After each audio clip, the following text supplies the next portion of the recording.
جو چیز فائدہ کم دے نقصان زیادہ دے وہ حرام کے زمرے میں آتی ہے. تم پر جوا اور شراب حرام کیے گو کہ اس میں کچھ فائدے ہیں مگر نقصان زیادہ ہے. آپ یقین جانیں جب ہم یہ بیٹھ کر دیکھتے ہیں, لوگ کہتے ہیں نا سلفی صاحب آپ نے بولا تھا یہ پڑھائی کریں, تو کوئی فرق نہیں پڑا بلکہ کپڑے زیادہ ہی پھٹنے شروع ہو گئے. پہلے کٹ لگتا تھا, اب تو پورے سوٹ ہی علیحدہ ہو جاتے ہیں. اب تو آگ لگنی شروع ہو گئی ہے, کبھی ادھر آگ لگتی ہے, کبھی ادھر آگ لگتی ہے, کبھی ادھر لگتی ہے. ہم جیسے جیسے پڑھائی کرتے ہیں ویسے ویسے, تو ساتھ وہ نور جہاں بھی تو گاتی ہے نا, ساتھ دادا جی کی تصویر بھی تو لگی ہوئی ہے نا, ساتھ شادی کے پہلے دن کی تصویر بھی تو لگی ہوئی ہے نا. رسول اللہ صلی اللہ علیہ وسلم فرمایا جس گھر میں تصویر ہوتی ہے, جس گھر میں کتا ہوتا ہے, وہاں رحمت کا فرشتہ نہیں آتا. سب ہم جانتے ہیں, اس کے باوجود ہمارے گھروں میں یہ چیزیں ڈیکوریشن پیس. آپ یقین جانیں جاپانیوں کی ایک, میں نے بہت سارے گھروں میں گیا ہوں, جاپانی اپنے جو ان کی عبادت گاہیں ہوتی ہیں ان کے وہاں وہ لٹکا کے رکھتے ہیں, وہ ایسے وہ راڈ سے ہوتے ہیں, پھر اس میں وہ جو بھی گزرتا ہے ہاتھ لگتا ہے یا سر لگتا ہے تو ٹن ٹن کی آواز آتی ہے, وہ ان کی عبادت ہے. ہندوؤں کی, یہ انڈیا کے بھائی ہیں یہاں وہ جانتے ہیں ہندو بیل بجا کر مندر سے ہیں, تو ہمارے گھروں میں پردوں کے ساتھ یہ لٹکا ہوا ہے. رسول اللہ صلی اللہ علیہ وسلم فرمایا, آپ کو پتہ ہے آپ نے تو دیکھا ہوگا عرب میں کئی 100 اونٹ ایک قافلے کے ساتھ چلتے ہیں.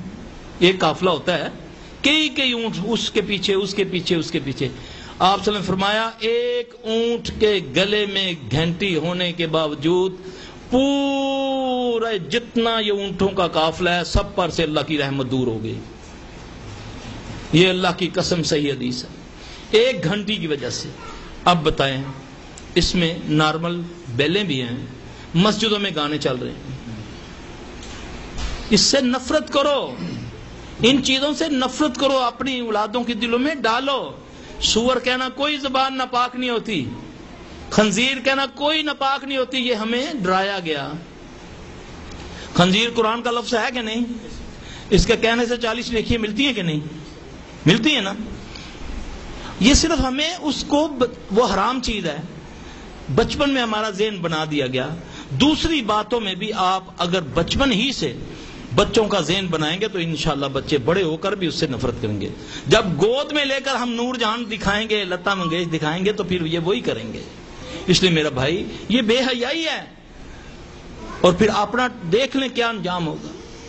آج اسلام کہاں پہنچ گیا, آج کہاں ہیں آپ؟ اب اسلام میں کون سا ملک ہے, کون سے لوگ ہیں جو عزت والے ہیں؟ کفار ہمارے اوپر مسلط حکم چلاتا ہے کہ تم یہ کرو یہ کرو. اللہ کے نبی نے فرمایا ایسا ہوگا, کیونکہ جب ہم اللہ کے دین کو چھوڑ دیں گے, نہیں جی ہم تو نمازیں پڑھتے ہیں. وہ بدترین لوگ ہیں جو نماز بھی پڑھتے ہیں اور برائی کا ارتکاب کرتے ہیں. ان الصلاۃ تنہی عن الفحشاء والمنکر, اللہ فرماتے ہیں بے شک نماز بے حیائی اور برے کاموں سے روکتی ہے. اللہ گارنٹی دے رہے ہیں بے شک نماز بے حیائی اور برے کاموں سے روکتی ہے. ایک یہودی عیسائی آپ کے پاس قرآن سمجھنے والا قرآن اٹھا کر لے آتا ہے, وہ کہتا بھائی ذرا مجھے اس آیت کا ترجمہ بتاؤ. آپ اس کو بتاتے ہیں, سمجھاؤ ذرا کہ ہاں جی جو نماز پڑھتا ہے وہ بے حیائی نہیں کرتا, برے کام نہیں کرتا.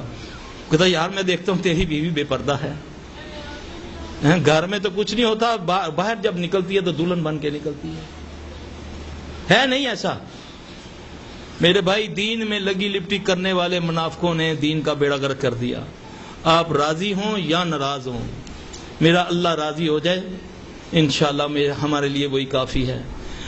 ابو سفیان یا کسی صحابی مجھے اب ذہن میں نہیں نام آ رہا, تو انہوں نے کہیں کسی علاقے کے گورنر تھے, تو عائشہ رضی اللہ عنہ کو ایک خط لکھا کہ مجھے کوئی نصیحت کریں, نبی پاک صلی اللہ علیہ وسلم کی کوئی نصیحت کریں. تو انہوں نے فرمایا تھا کہ جو لوگوں کو راضی کرنے کے لیے اللہ کو ناراض کرتا تو لوگ اس سے ناراض ہی رہتے ہیں, اور جو اللہ کو راضی کرنے کے لیے لوگوں کی پرواہ نہیں کرتا تو لوگ اللہ ان سے راضی رکھتا ہے. اللہ پاک ہمیں حق کہنے سننے کی اور اس پر عمل کرنے کی توفیق عطا فرمائے.